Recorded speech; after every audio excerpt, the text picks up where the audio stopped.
Hey everyone, Arthur's still here. Today I'm excited to show you something I've been working on for a little bit now. It's called the NLA FBX Exporter, and it is a new Blender add-on that I'm hoping will be out soon. But if you've ever worked on any kind of model that have a ton of animations, like World of Warcraft characters, the one you see on screen, you know the drill. You have to go through and manually export each NLA action one by one. It's tedious, it's slow, and it's a massive work bottleneck. I don't like that. I wanted to make something to circumvent that, make my flow a little faster. So here we have the NLA FBX Exporter, and we're just going to get right into it. It's really simple. The UI, easy to understand, simple. You set your armature right here. Well, of course, it's going to populate the actual strips because it's just loading all of them.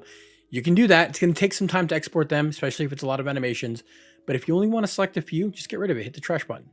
You select your output where you want it to be.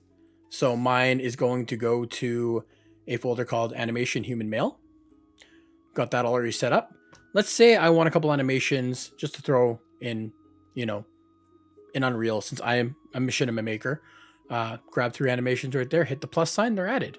All you have to do is run batch export, and they will populate in the folder that you chose. All right, and that's it. We have a pop-up saying 3 animations have been exported. And that's it. It's ready to go. We're going to hide this guy. We're going to go back to our folder. And we're just going to, let's bring in the walk animation. Import. There it is. Animation's ready to go. All right, and that's it. Thank you all for watching. If you want to download the add-on, click on the link in the description.